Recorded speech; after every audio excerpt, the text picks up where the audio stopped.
નમસ્કાર. એક કોલેજ હતી. કોલેજના 3જા વર્ષના વિદ્યાર્થીઓ હતા. એમનું ભણવાનું પૂરું થતું હતું, સ્ટડી કમ્પ્લીટ થતું હતું. એટલે એ લોકો વિચારતા હતા કે છેલ્લા દિવસે આપણે કંઈક કાર્યક્રમ કરીએ, કંઈક ફેરવેલ પાર્ટી જેવું ગોઠવીએ. કેમ કે આ બધા વિદ્યાર્થીઓ એવા હતા કે 3 વર્ષ દરમિયાન એની લાઈફમાં, કોલેજ લાઈફમાં ઘણા બધા ચેન્જીસ આવ્યા હતા. ઘણા નવા સંબંધો બન્યા હતા, ઘણી બધી ખાટી મીઠી યાદો હતી. એ બધાને એ લોકો બધાની સાથે શેર કરીને છેલ્લા દિવસની મીઠી યાદો સાથે લઈને જવાનું વિચારતા હતા. એટલે એમને વિચાર્યું કે આપણે કંઈક ફેરવેલ પાર્ટીનું આયોજન કરીએ. એટલે છેલ્લે દિવસે એ લોકોએ ફેરવેલ પાર્ટી જેવું આયોજન કરેલું અને એવું નક્કી કર્યું કે કોલેજમાં જેટલા પણ પ્રોફેસરો છે ને એ બધાને ઇન્વિટેશન આપવાનું. અને એવું પણ વિચાર્યું કે આ બધા પ્રોફેસરોને કંઈક વિશિષ્ટ ગિફ્ટ આપવી છે, જેથી કરીને અમે એ લોકોને યાદ રહીએ. કાર્યક્રમ નક્કી થઈ ગયો, બધા પ્રોફેસરોને બોલાવ્યા, બધાને એ ગિફ્ટ આપી. એમાં એક પ્રોફેસર હતા ને, એને છે ને ત્યાં જ ગિફ્ટ ખોલી નાખી અને જોયું તો અંદર ગાંધીજીના 3 વાંદરા હતા. ત્યારે તો તેઓ કંઈ બોલ્યા નહીં અને પોતાની જગ્યાએ આગળ રાખી દીધા. પછી ફેરવેલ પાર્ટીમાં તો પ્રોફેસરો પોતાના અનુભવો કે, સ્ટુડન્ટ્સ પોતાના એક્સપિરિયન્સને બધું કે શેર કરે બધા સાથે. એટલે પ્રોફેસરનો બોલવાનો ટર્ન આવ્યો, વારો આવ્યો. એટલે પ્રોફેસર પેલા 3 વાંદરા છે ને એની ગિફ્ટ એ સાથે લઈને સ્પીચ આપવા માટે ગયા. અને સૌથી પહેલાં એને કહ્યું કે તમારા બધાનો ખૂબ ખૂબ આભાર કે મને તમે આ ગિફ્ટ આપીને એમને બહુ ગમી. કેમ તો કે એની પાછળનો સંદેશ છે ને એ બહુ સારો છે. શું સંદેશ છે તો આપણે સૌ જાણીએ છીએ કે ગાંધીજીના 3 વાંદરા શું હતા? તો કે સંદેશ એ હતો કે એક વાંદરાએ કાન ઉપર હાથ રાખેલા. શું કહેવા માંગે છે કે બુરા મત સુનો, કોઈના વિશે ખરાબ ન સાંભળવું. બીજો વાંદરો હતો, એને આંખ ઉપર હાથ રાખેલા.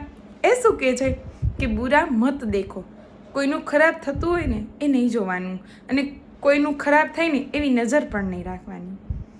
ત્રીજો વાંદરો તો મોઢા ઉપર હાથ દીધેલા હતા. શું કહે છે કે બુરા મત બોલો, કોઈના વિશે જીવનમાં ક્યારેય ખરાબ નહીં બોલવાનું. આ મેસેજ આપી અને પ્રોફેસરે કહ્યું કે મને છે ને હજુ આમાં એક એડ કરવાનું વિચાર આવે છે અને એડ કરવા જવું છે તમારા જીવન માટે.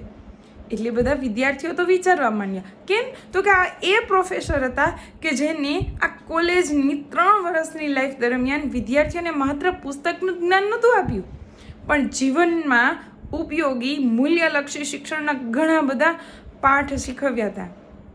એટલે એ લોકોને ખબર હતી કે આ સર કંઈ કહે છે તો એની પાછળ ચોક્કસ કંઈક ઊંડાણપૂર્વકનું રહસ્ય હશે.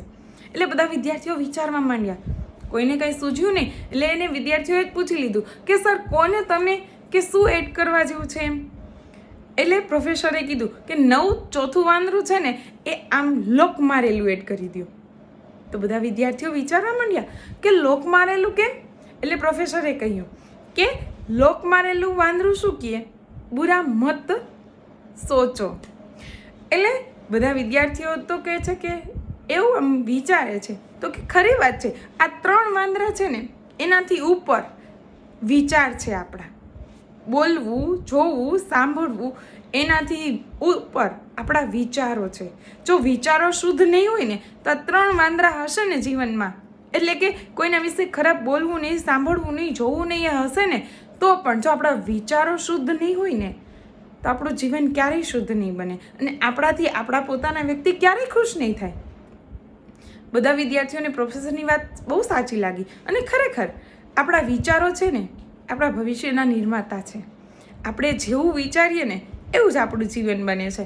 ખરાબ વિચારીએ ને કોઈના માટે તો આપણા જીવનમાં ખરાબ જ પરિસ્થિતિ આવે છે.